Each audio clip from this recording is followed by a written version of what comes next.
Lauren, that awkward plant girl. Welcome back to my channel. It's so good to see you guys. Thank you guys for popping in. Today we're going to be doing a whole bunch of planty chores. We've got a lot of different stuff to do. Honestly, I've been behind on a lot of stuff. I have an entire table full of plants that I have stuff to do with that I haven't done anything with. So we're going to go ahead and go over that. I have some stuff to repot. I have some stuff to prune. I have plants that desperately need to be watered. And then I also have some plants that I got that I want to share with you guys. I filmed an unboxing for these plants, and then I kept having technical difficulties, like the phone kept overheating and dying, turning itself off. So I'm going to show you guys that really quick, and then we can go ahead and do some chores. Okay. So some of these are actually really, really cool plants. So I'm a little sad that I couldn't unbox them.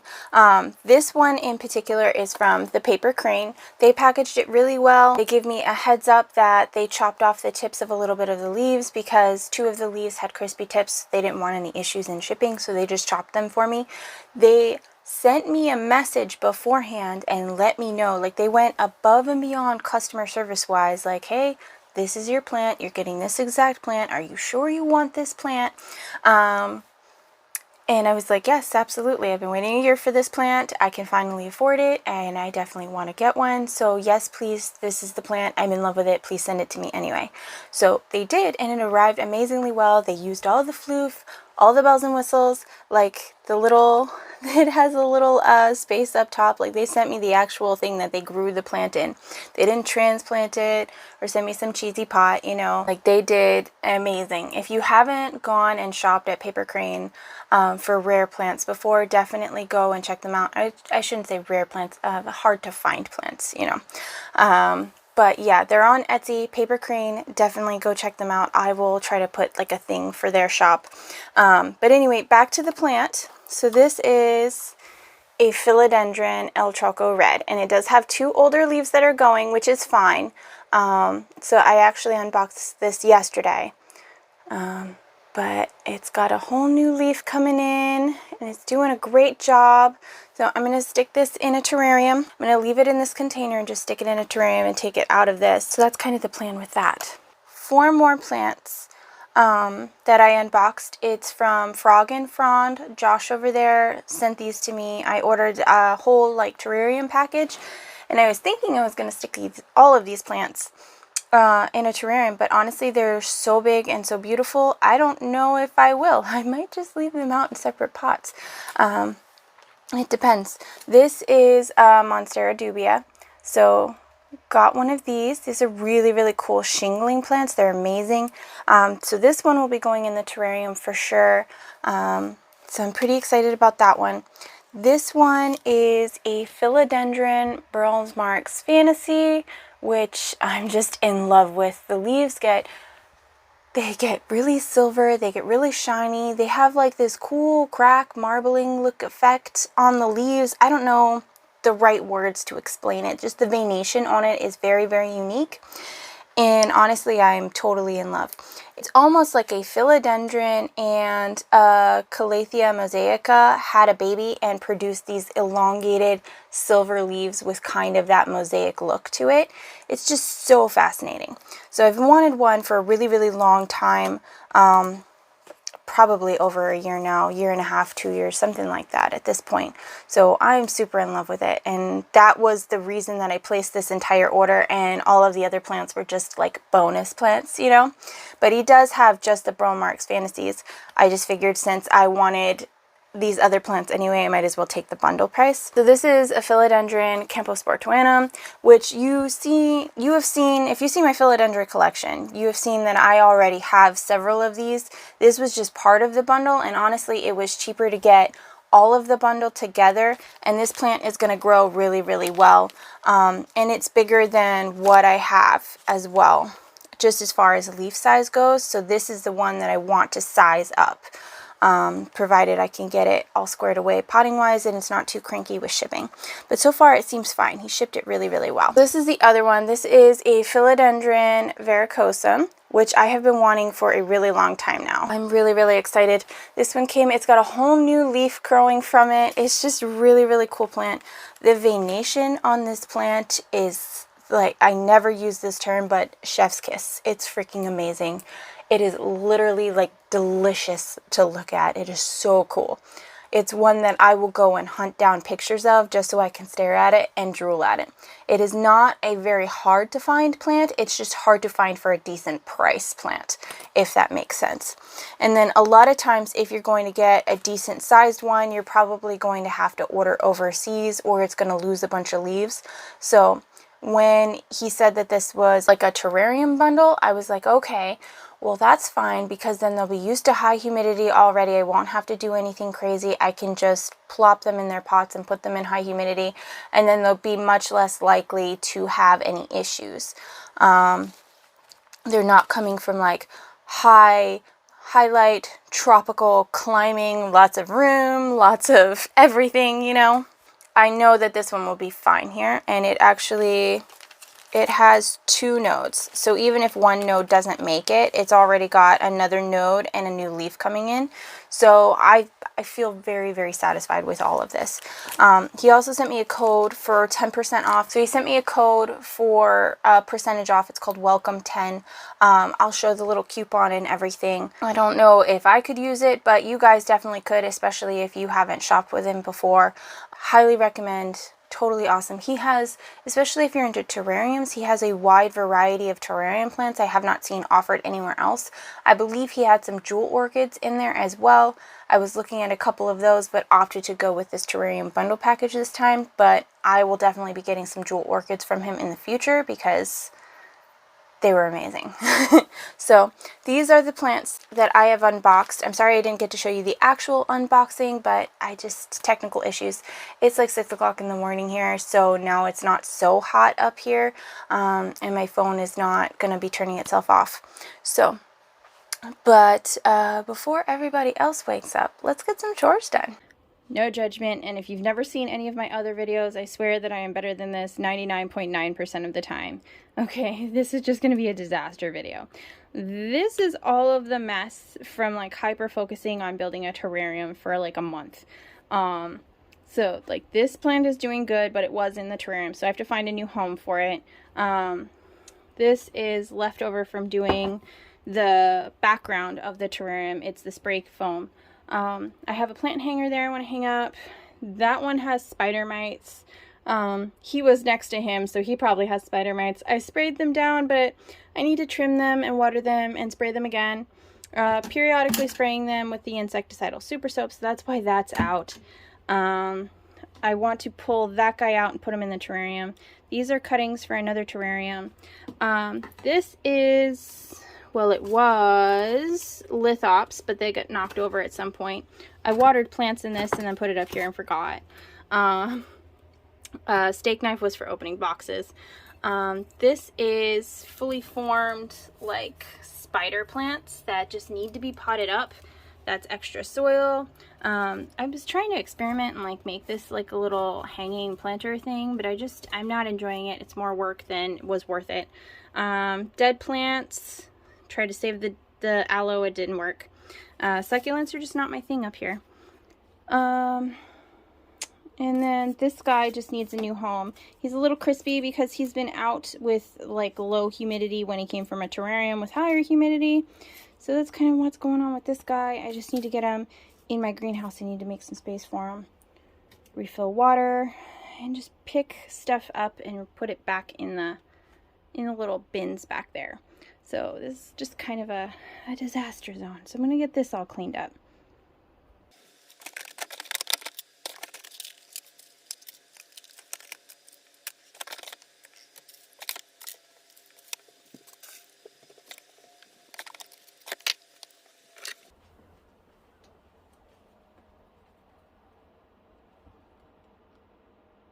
Check it out. It's so beautiful. I freaking love this one.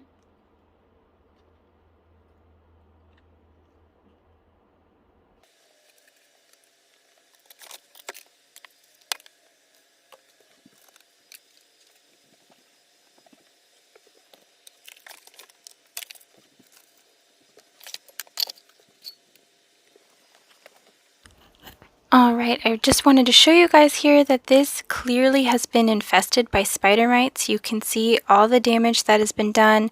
I've been periodically spraying it with insecticidal soap, but I'm going to take it downstairs. I'm going to rinse it. I've got a couple other spider mite magnets down there, and I think I'm just going to leave it down there.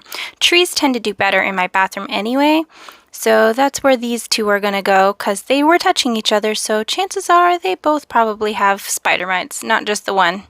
And then I am going to spray all of this down with insecticidal soap because spider mites do not just stay on the plant. They fall off the plant, they go all around the plant. So I definitely want to make sure that this gets all cleaned out super, super well before I start shuffling around any other plants on this table.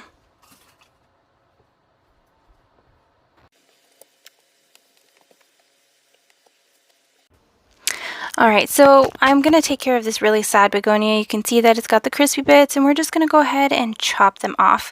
I'm going to see what I can salvage. Maybe I can propagate some of them, and that's just kind of the plan with this. I'm going to cut off everything with little crisping on it and just leave the foliage that has adjusted to this environment, so that way it can just stay and it'll be a lot happier with any other foliage that comes by. And especially with spider mites roaming the room, I really don't want anything with crispy bits on it, so the spider mites love to just hang out in that. So I'm going to make sure that I remove all of these just in case. And begonia are really cool in the sense that they can be propagated from stem and leaves. So you can go ahead, if there's any leaves that are left, I'll show you how to go ahead and propagate those. Or you can just stick a leaf with a stem in it in some water, and that's cool too.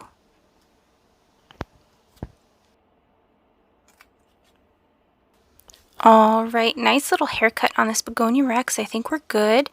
Chopped off more foliage than I wanted, but it's clearly got new growth busting out the bottom, so that's not too bad. And still looking mature. It hasn't reverted or anything like that, so that's a good thing too. Then I think it'll be good. And now I'm just gonna go through these begonia foliage pile, the pile of bleh. And then I think I can cut around the crispy bits here and just get this centerpiece. If I get these center veins right around in here, then that is where I can propagate from. You can even get multiple begonia growing from one leaf, just like with a peperomia if you do it that way. It's actually how quite a few, like Logies and Steve's leaves, like to propagate from what I understand. So, and there you go. That's the little center bit. So you can just stick this in some perlite or some sphagnum moss, and it will sprout roots from the bottom, and each of these little leaf parts can sprout new leaf, and each of these little leaf parts can sprout new growth as well. It's really awesome. So hopefully I get a couple begonia from this one plant, or one little stem. It'd be really awesome. But I'm going to do this with the rest of them, and then we'll see how many we can come up with. I made sure that the center is firm. It's not crisping in any way. It's all very, very firm, so it does have the energy. If the stem was soft and not firm, then I would just throw it away. So that's kind of what I'm checking here.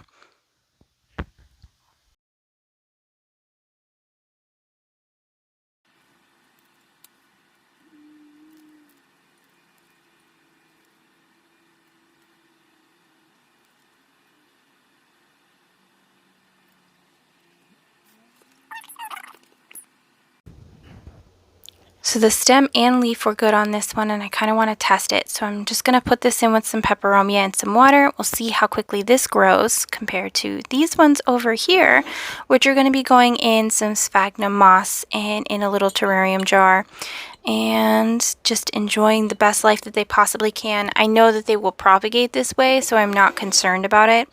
And I like chopping off the extra leaves, so that way it will focus all its energy on the center and producing new growth instead of maintaining the extra bits of foliage. And I am just tucking this guy in this giant container just because it's going to add some humidity around the base here. I am going to leave it open so it's not going to be like terrarium environment, but just a little bit of humidity around the base I think is going to restart some extra growth down there. Help take the sting out of that chop. This is actually sprouting in here, guys. Oh my god. Okay, now I gotta pot the damn thing up. I was totally just gonna let it be dormant and leave it till next year. Yeah. Guess we're doing this. This is pretty much all the soil I have left, so we're just going to roll with it. It's just a random mix of random things.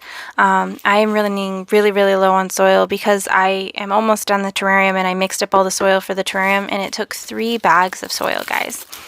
So with these guys, these caladium bulbs, you just want to keep them in a high humidity and you want to keep it really, really moist for them.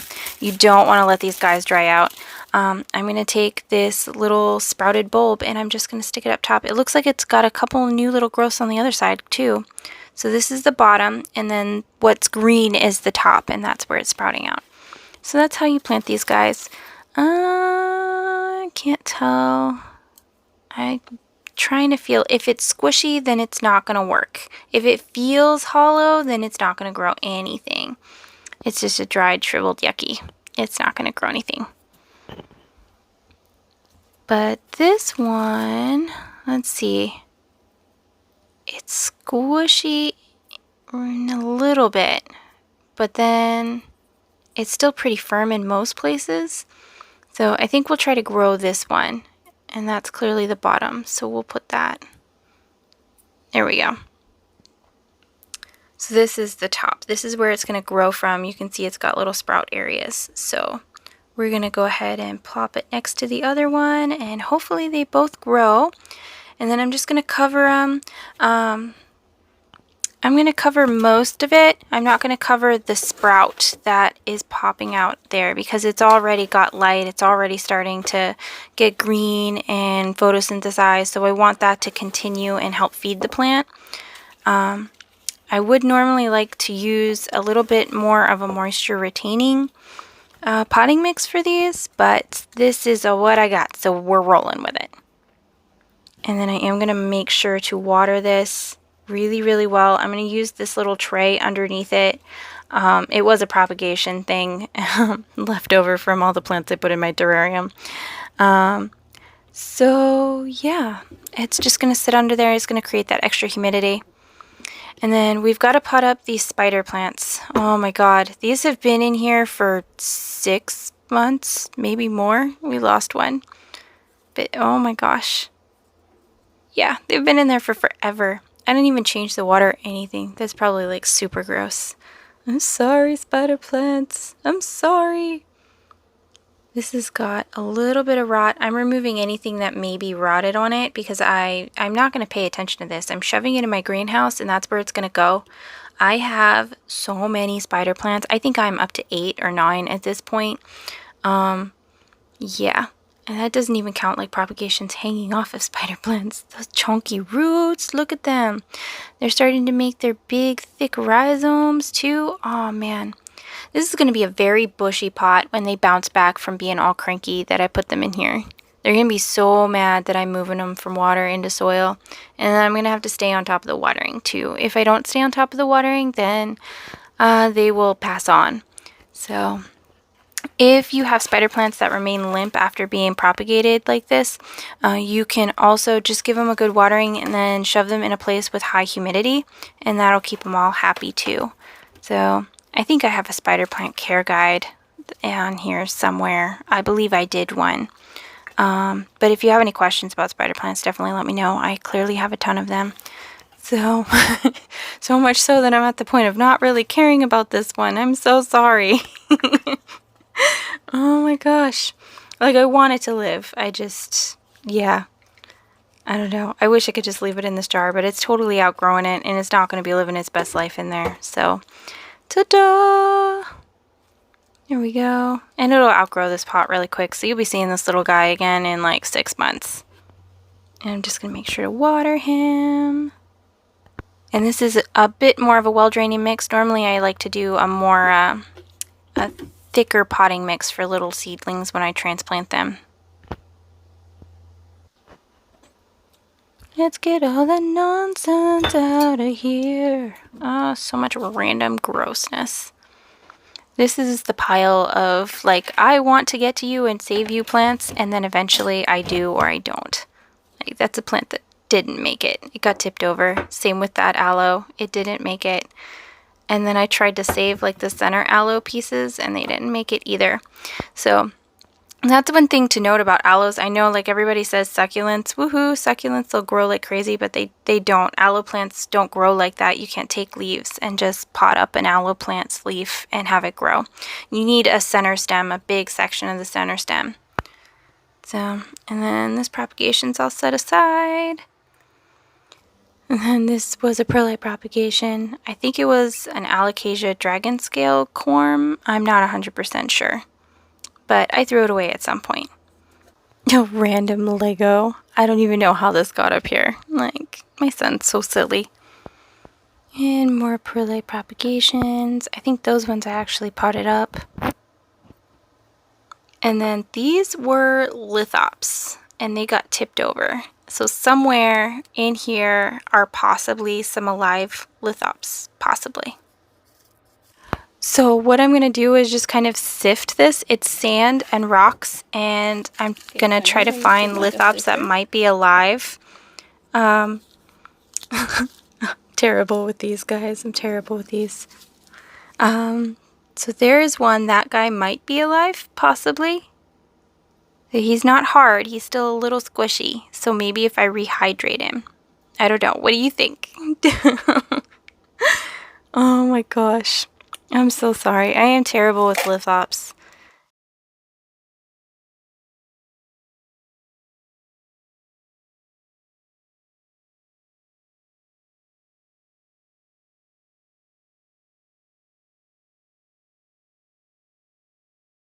Alright guys, thank you so much for watching. I really, really appreciate it. I hope you guys had fun. I'm glad that we were able to get so much done. Clearly there are still plants that need a little bit of attention, but you know, sometimes it's nice just to take your time and get things done, cleaning things up. And hopefully this was a great video for you. If you have things that you've been putting off, you know, maybe you were able to repot a plant while you watched this video, or maybe you watched this video while you were doing some dishes or whatever. That's what I'm always doing when I'm watching PlantTube.